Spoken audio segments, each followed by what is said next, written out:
to invite Sean to come. Sean's going to do the magnificent 7 minutes. Sean, come on, let's just give him a great. He's going to be an amazing, astonishing word. Sean, I know you're more comfortable behind a camera than in front of it.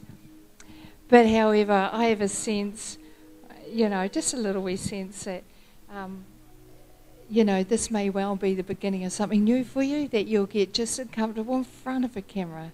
So, Sean, we bless you to bring what God has given you. Come on, let's give it. Good evening.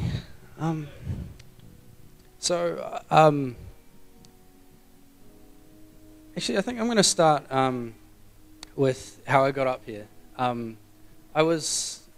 I can't remember, maybe it was Monday night or something like that, and I just remember having a longing, to share and to speak, and I don't know, I just complained to God, as you do, and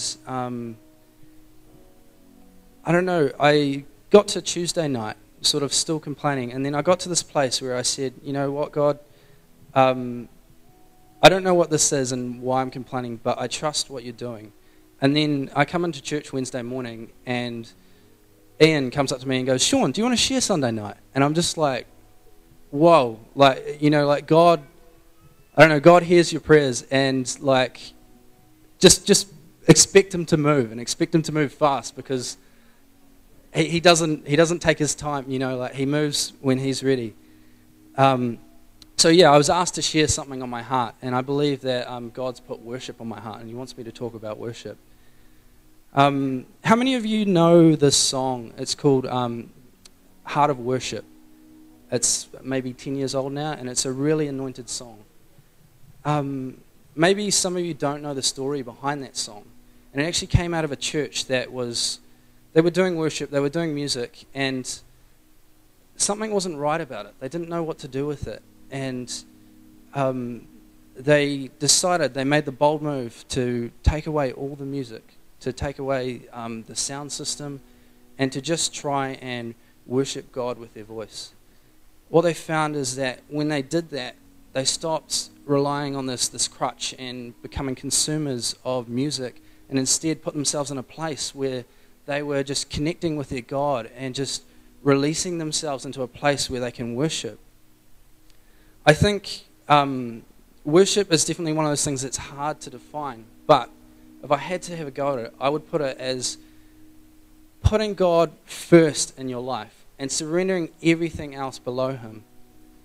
Paul would put it this way. He says, I urge you, brothers, to view God's mercy, to offer your bodies as a living sacrifice, holy and pleasing to God. This is your spiritual act of worship. So I believe worship isn't really about the music. The music creates a place. It's not about the positioning of your hands or about being Sunday night, but it's actually about putting your heart in a place where you choose to put God first. It doesn't matter about your circumstance. It doesn't matter where you are emotionally, what's going on in your life, but you choose to put God first.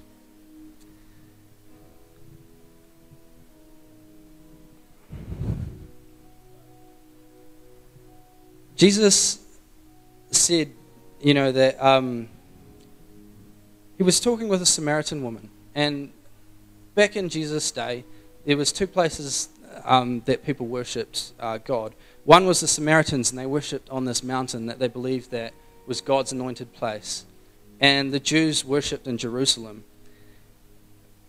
Jesus said this to this woman. He said, believe me, woman, a time is coming when you'll worship the Father neither on this mountain nor in Jerusalem. He goes on to say that yet a time is coming and has now come when the true worshippers will worship the Father in spirit and truth, for they are the kind of worshippers that the Father seeks. So I want to encourage you guys, just as we open up a time for worship, worship in spirit and in truth. Open yourself up to connecting with God in a new way and be creative about it, I'd also want to just go back to how he said that will no longer worship on the mountain or in Jerusalem.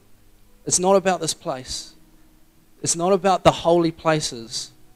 It's about putting yourself in that place where your physical being, your emotional center, your thought center, and your spirit are all in line with God, and putting Him first and glorifying Him and surrendering everything. Maybe your pride, maybe your issues, just putting it all aside so that you might look upon Him and know His glory and know His power, and so that others might know His glory and His power.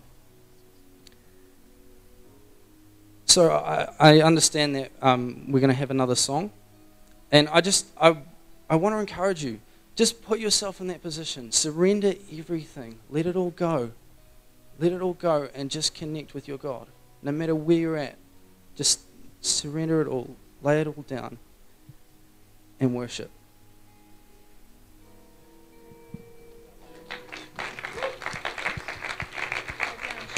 Well done. Well done. That's amazing. Thank you.